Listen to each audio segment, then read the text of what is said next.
अत्यंत जोर से स्वागत है। भारत माता की जय।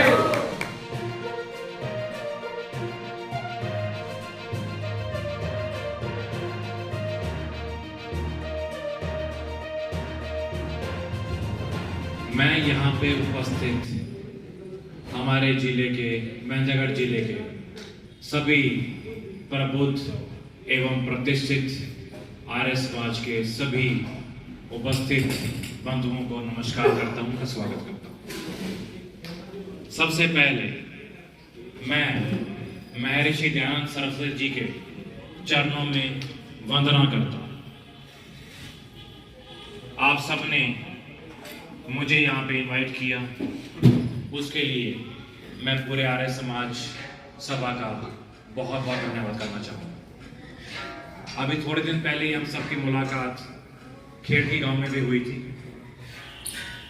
वहां आपने देखा होगा कितना उत्साह, कितनी उमंग और कितना उन्होंने मान सम्मान दिया महर्षि दयानंद सरस्वती जी को। आज भी मैं आपके चेहरे पे उन्हीं संत की चमक देख रहा हूं। उनके पदचिन्हों पे चलने की हम सब जो कोशिश कर रहे हैं, वो मुझे पूरा विश्वास है हम उसमें जरूर सफलता हासिल करेंगे। सत्य का मार्ग, महिला उत्थान का मार्ग, स्वराज का मार्ग, जागृति का मार्ग, ये सभी मार्ग तो उन्होंने हमें दिखाए थे। आपको जान के बड़ी खुशी होगी, महर्षि दयानंद सरस्वती जी ने जो हमें मार्ग दिखाया, उस पे हम सब इकट्ठे मिलकर चलने का पूरा प्रयत्न कर रहे हैं। स्वराज पहला शब्द जो निकला था अपने हिंदुस्तान में, वो सबसे पहले महर्षि दयानंद सरस्वती ने बोला।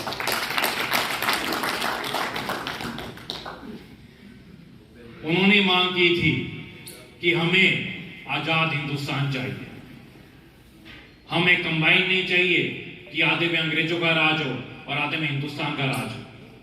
हमें ऐसा स्वराज चाहिए जहां सबके हितों की रक्षा हो, सबको अपने ड्यूटीज के बारे में, अपने राइट्स के बारे में ज्ञान हो, सब अपने माता पिता की सेवा करें, अपने देश को आगे बढ़ाएं।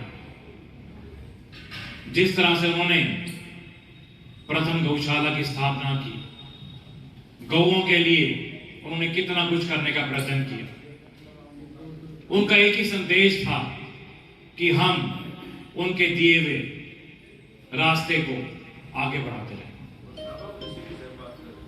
मैं बताना चाहूंगा आपको, और आपको जान के बड़ी प्रसन्नता होगी, अपने जिले की सबसे बड़ी गौशाला में से खुराना की गौशाला आती है, और आपको जान के प्रसन्नता होगी कि वो मेरे द्वारा ही शुरुआत की गई थी। उसको वहां पे बोरिंग भी मेरे द्वारा करवाया गया था, लेकिन मैं नहीं कहूंगा कि मैंने करवाया था, आदेश उसी का होता है, परमपिता परमेश्वर, उन्हीं के आदेश से होता है सब कुछ। आज मैंने सत्यार्थ प्रकाश निकाली, सुबह सुबह कुछ सब अध्याय किया, उसे सब कुछ ही तो है उसके अंदर, पूरी दुनिया का सार। जैसे गीता में पूरी दुनिया का सार लिखा हुआ है, ऐसे इसमें भी हर धर्म के बारे में, हर व्यक्ति के बारे में, आगे बढ़ने के बारे में लिखा हुआ है। आज के युग में बहुत जरूरी है अपने आने वाली पीढ़ी को अच्छी बातें सिखाई जाए, अच्छा रास्ता दिखाया जाए, बहुत जरूरी है। ऐसा नहीं है कि आज हम यहाँ पे समाज बैठे हैं और उसके बाद फिर बाहर जाके अपना काम शुरू कर दें।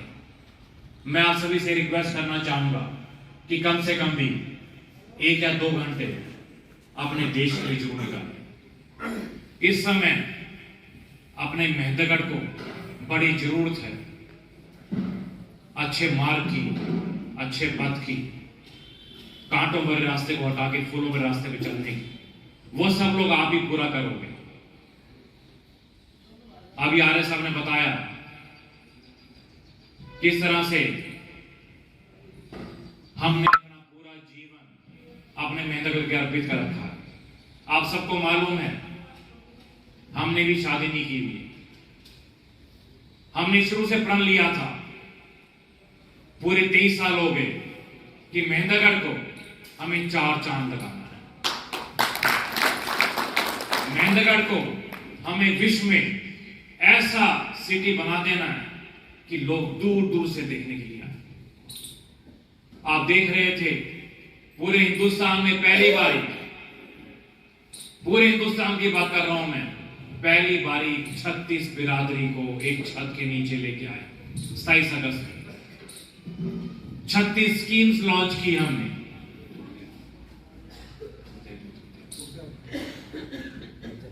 छत्तीस स्कीम्स लॉन्च की हमने।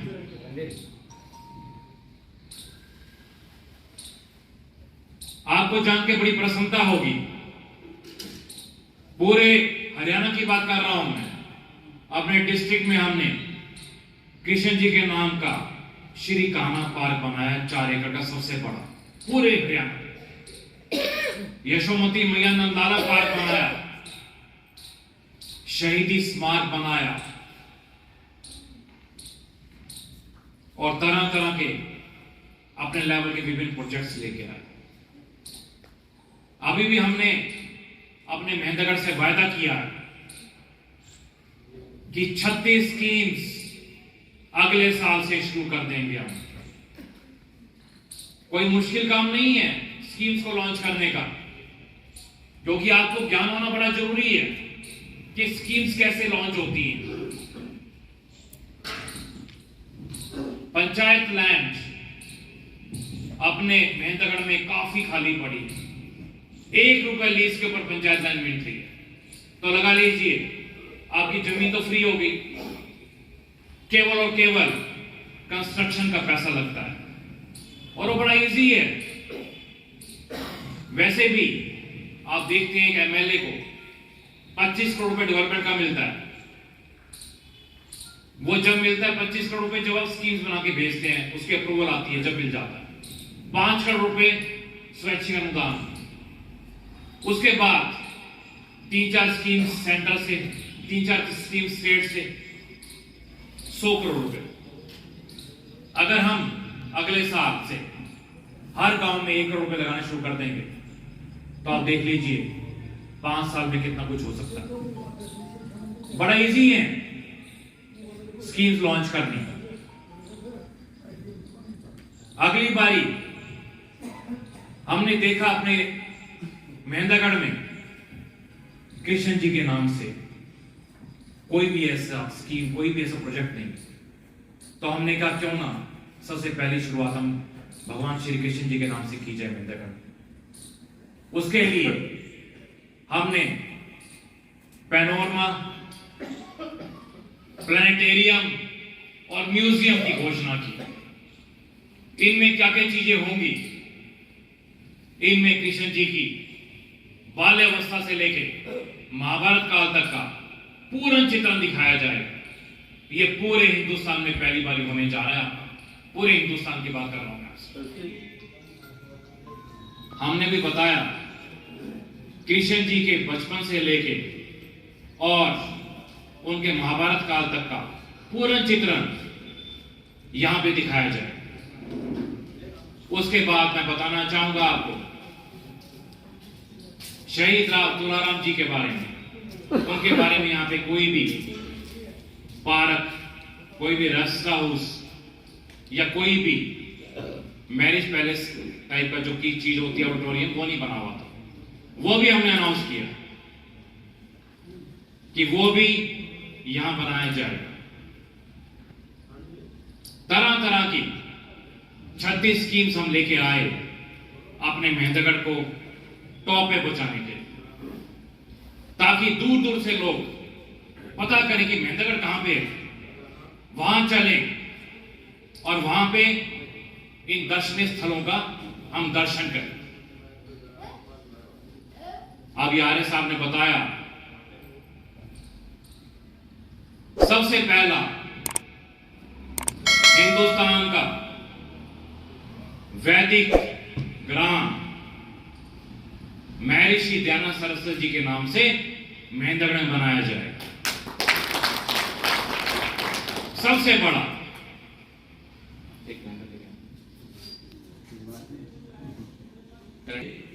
अपने आर्य समाज के जितने भी आप प्रभुजन यहां बैठे हैं, आप देखिएगा कि क्या एक विजन होता है बदलाव करने वाले का। महर्षि दयानंद सरस्वती जी को भी काफी चीजों का सामना करना पड़ा था, लेकिन उन्होंने हिम्मत नहीं हारी। उन्होंने प्रण किया हुआ था कि हमें हिंदुस्तान को बदलना है, और ये संदीप सिंह का प्रण है कि हमें महेंद्रगढ़ को बदलना है।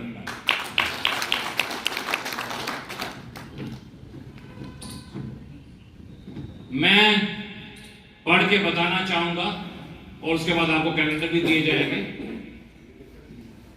हिंदुस्तान का यह पहला ऐसा वैदिक ग्राम होगा जहां पर चारों वेदों ऋग्वेद, यजुर्वेद, सामवेद और अथर्ववेद के अलग अलग सेंटर्स बनाए जाएंगे, जिनमें प्रख्यात एवं प्रबुद्ध वैदिक ज्ञाता आमजन को हमारे प्राचीन वेदों का सजीव चित्रण करवाकर आर्य समाज के मूल तत्वों से अवगत करवाएंगे। इस वैदिक ग्राम का मूल आधार महर्षि दयानंद सरस्वती द्वारा रचित विश्व की सबसे प्रसिद्ध वेदों पर आधारित पुस्तक सत्य प्रकाश होगी। यहां पर स्थानीय व पर्यटकों के लिए 15 दिन व 1 महीने के 2 तरह के stay at village foundation course होंगे, जिससे आमजन को हमारे भारत की सदियों पुरानी वेदों की श्रृंखला से जोड़ा जाएगा। यह वैदिक ग्राम भारतीय प्राचीन व नवीन संस्कृति का एक अद्भुत संगम होने के साथ साथ एक दर्शनीय पर्यटक स्थल व रोजगार का एक प्रमुख सेक्टर होगा, जो अपने महेंद्रगढ़ नाम पूरे विश्व में रोशन करेगा। तो देखिए, आप देख सकते हैं कि जिस व्यक्ति की सोच महेंद्रगढ़ को आगे बढ़ाने की होगी, तो वो इस चीज का समर्थन भी करेगा। तो यहां जितने आर्य समाजी बैठे हैं, मैं आप सबसे एक प्रश्न पूछना चाहता हूं कि कौन कौन चाहता है यहां पे वैदिक ग्राम बने? मुझे हाथ खड़ा करके बताइए, कौन कौन चाहता है? ये तो 100% है, 100%। एक बारी ताली बजा दी। मैं आपको बताना चाहूंगा, अभी हम खेड़की गांव में गए थे, वहां जाके बड़ी प्रसन्नता का अनुभव हुआ कि सबसे प्राचीन अपने एरिया का जो आर्य समाज का मंदिर है, वो अपने खेड़की गांव में है। जो उन्होंने बताया मुझे कि आपने मेंटेन किया हुआ इसको, तो मैंने उनको बड़ा साधुवाद दिया कि देखिए किस तरह से महर्षि दयानंद सरस्वती जी की जो ये पथ है उसको आगे बढ़ाया जा रहा है। तो वहां पे उन्होंने बोला कि जी हमारे यहाँ पे कुछ इसको रेनोवेट करना है, मतलब उसको थोड़ा सा सुधारना था उस आर्य समाज के मंदिर को। तो मैंने उनसे वायदा किया कि पावर में आते ही 51 लाख रुपए देके इस आर्य समाज के मंदिर को ठीक करेंगे, और साथ साथ मुझे जो ईमानदारी की पेंशन मिलती है उसमें से हमने 5 महीने का डिवाइड कर दिया है। 11,000 का चेक हमने उनको इसी मंथ का दे दिया था, अभी आगे 4 मंथ्स रह गए हैं, तो 10,000 का चेक उनको आगे दिया जाएगा ताकि वो रेनोवेशन हो जाए उस मंदिर। तो जी हम तो यही कहेंगे कि महर्षि दयानंद सरस्वती जी के पद पर जो उन्होंने दिखाया था रास्ता, उसमें हम सभी चलते रहें, आपस में भाईचारा रखें, प्रेम रखें, माता पिता की सेवा करें, पड़ोसी के साथ दिल से बना के रखें, और हमारा उठते एक ही मकसद होना चाहिए कि आज मुझे अपनी जिंदगी का बेस्ट काम करना है, ये होना। इसी के साथ आप सब ने जो मुझे यहाँ पे बुलाया, मुझे इनवाइट किया, उसके लिए मैं पूरे आर्य समाज को, पूरे आर्य सभा को मैं बहुत बहुत धन्यवाद करना चाहूंगा। और अंत में मैं दोबारा से ओम का उच्चारण करते हुए अपने शब्दों को विराम देना चाहूंगा। ऐसे अधिकारी और ऐसे राजनेता कब आएंगे इस भारत में, इसका इंतजार हमें भी है। ईश्वर करे आप अपनी यात्रा में सफल हों, ऐसा हमारे समाज की ओर से आपको आश्वासन देते हैं। हाँ जी, इनका परिचय तो बताओ। संदीप जी पहले एसडीएम थे, कनीना में थे, शिक्षा मंत्री में यहाँ रहे।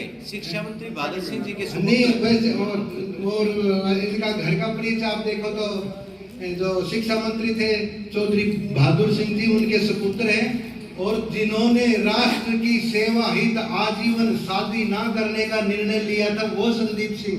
अगर हम जानने का प्रयास करें तो इनका पूरा परिवार, इनके दफ्तर को जाके आप देखेंगे तो इनके दफ्तर में ना कोई इस तरह के और चित्र नहीं, जितने भी शहीद हैं, जितने भी क्रांतिकारी हैं, उन सब के चित्र हैं, सबकी जीवनियां हैं।